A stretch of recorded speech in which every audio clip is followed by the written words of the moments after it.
আসসালামু আলাইকুম। হাসান খালেদ, সভাপতি, বাংলাদেশ তৃণমূল পার্টি, আপনাদের সাথে।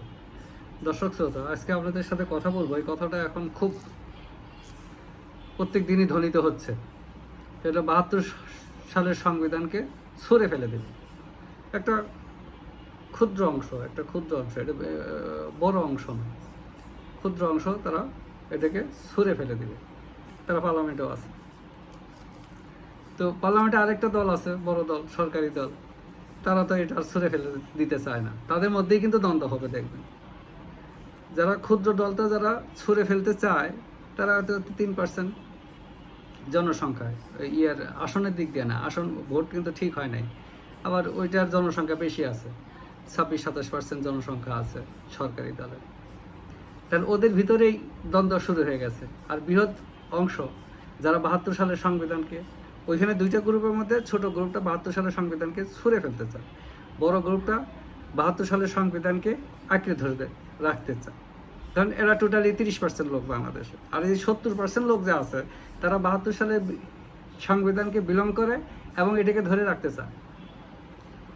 আসলে আপনি যারা ছুঁড়ে ফেলে দিতে চায়, তাদেরকে যদি আমরা প্রশ্ন করি ৭২ সালের সংবিধানে কি নাই, কেউ কিন্তু বলতে পারবে না, বুঝছেন। সংবিধান হলো এটা জীবন প্রণালীর একটা গাইডলাইন। তার আন্ডারে আমাদের প্রয়োজনীয় আইন করা হয়, থাকতে হয়। তবে আমাদের আইনি ঘাটতি আছে, পতলতা আছে, আইনি ঘাটতি আছে। তো এই সমস্ত কারণে আমরা অনেক সময় ঠেকে যাই, বাধাগ্রস্ত হই। সেটা তো সংবিধানের দোষ না, আইন করলেই হয়। তো এখন আমার প্রশ্ন হচ্ছে, বাংলাদেশ তৃণমূল পার্টির প্রশ্ন হচ্ছে, কেন ছুঁড়ে ফেলতে হবে? কি নাই ওইটাতে? জীবন প্রণালী সব কিছুই তো আছে। ব্রিটিশের যে নাই, লিখিত কোনো সংবিধানই নাই, ওরা চলতেছে না, অত সঠিকভাবে চলতেছে। কিন্তু আমরা তো আর অত সভ্য হইতে পারি নাই। তো যার জন্য আমরা চলতে পারবো না। আমাদের জন্য একটা শক্ত গাইডলাইন দরকার। এই সংবিধানের নিয়ম মাফিক, সংবিধান মেনেই প্রত্যেকটা লাইন, প্রত্যেকটা বর্ণ পরিবর্তন করা সম্ভব। তো আমরা ওইখানে না গিয়ে ছুঁড়ে ফেলি। তাই ছুঁড়ে ফেলে দিলে আমরা যারা এই সংবিধানকে ধরে রাখতে চাই, তাদের মনে আঘাত লাগে না? আমরা কি এটা ছুঁড়ে ফেলতে দিব?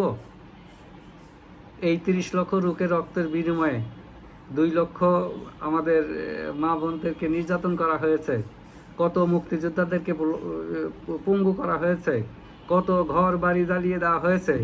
এই বর্বরতা ধ্বংস করে, স্তব্ধ করে দিয়ে আমরা এই স্বাধীন হয়ে এই সংবিধানকে রচনা করেছি, আমরা সঠিকভাবে জীবনযাপন করার জন্য। এটা একটা খুবই ক্ষীণ একটা গ্রুপ যদি এই উচ্চবিলাসিতা দেখায় যে এটাকে ছুঁড়ে ফেলে দেবে, এটা কি শোভন হয়? তার মধ্যে তারা কতটা অজ্ঞ। আর যদি শক্তির কথাও বলেন, সেক্ষেত্রেও তো আপনারা ক্ষীণ শক্তির, বৃহৎ শক্তিটাই তো চাচ্ছে। পার্লামেন্টে যে আপনারা আছেন ৩০০ জন, ৩০০ জনের মধ্যে অনেক বেশি অংশটাই তো এটাকে চাচ্ছে। যদিও তারা আপনাদেরকে সমর্থন দেয়, আর যারা কম, যারা ছুঁড়ে ফেলতে চায়, তারা কিন্তু মুক্তিযুদ্ধ বিরোধী শক্তি। যদিও তারা আপনাদেরকে খুব পছন্দ করে, তাদের ভিতরে বিরোধীও আছে, আবার মুক্তিযুদ্ধের পক্ষেও আছে। তো মুক্তিযুদ্ধের পক্ষেরা নিশ্চুপ, তারা এখন ইয়ারা যা বলে তারা তাই মানে, তারা মুখ খুলতে পারে না। কিন্তু এখন যে বৃহৎ মুক্তিযুদ্ধের শক্তিটা, এই শক্তিটা এখন একটু অসুবিধায় থাকলেও কিন্তু পিঠ যখন দেওয়ালে ঠেকে যাবে, তখন তো তারা পথ করে নেবে। কাজেই সংবিধানে সবই আছে। একটু পরে দেখেন, সংবিধানে সবই আছে। যেটা যেটা পরিবর্তন করা দরকার আপনারা মিলেমিশে সেটা সংসদে নিয়ে আসেন। এবং সংসদে নিয়ে কতদিন টিকবে? এখানে এই পার্লামেন্ট কতদিন টিকবে? পার্লামেন্টই তো অবৈধ কিছু তার সংবিধান সংশোধন করলেও টিকে না। যেমন এরকম পঞ্চম সংশোধনী, সপ্তম সংশোধনী, এগুলো গেছে, এগুলো টিকে নাই, এরা সব অবৈধ হয়ে আছে। হয়তো সামনের দিনগুলোতে বিচারের সম্মুখীন হবে। কাজে যেটাই করবেন সঠিকভাবে করেন। একটা বৃহৎ অংশকে যদি উত্তেজিত করেন, সংক্ষুব্ধ করেন, তাহলে আপনি টিকবেন কীভাবে? আর আমরা তো এখানে দাঙ্গা করতে চাই না। আমরা ঐক্যবদ্ধভাবে দেশ ও জাতিকে এগিয়ে নিয়ে যেতে চাই।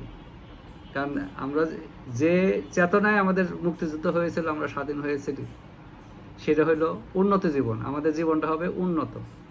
এই উন্নত জীবন তো ঐক্যবদ্ধ না থাকলে উন্নত জীবন পাওয়া যাবে না, ঐক্যবদ্ধ থাকতে হবে।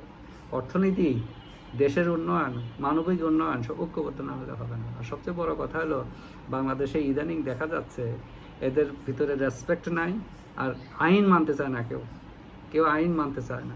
এটা খুবই বাজে অবস্থা। যেখানে আইন কেউ মানতে চায় না, সেখানে সভ্যতা নাই, সেখানে জ্ঞানী লোক নাই, সেখানে শিষ্টা নাই। এটা জানিবেন, এটা জানতে হবে। তাই তৃণমূল পার্টি চায়, আসুন আমরা সবাই সংবিধান মানি, সংবিধানের যে সমস্ত জায়গায় সমস্যা আছে প্রয়োজনে সেটা সংসদে নিয়ে আসি, পর্যাপ্ত আইন করি এবং আইন মেনে চলি, সভ্য হই, শিষ্টাবান হই, জ্ঞানী হই, শিক্ষিত হই। যে যেখানে থাকি সুস্থ থাকি, নিরাপদ থাকি। ধন্যবাদ সবাইকে।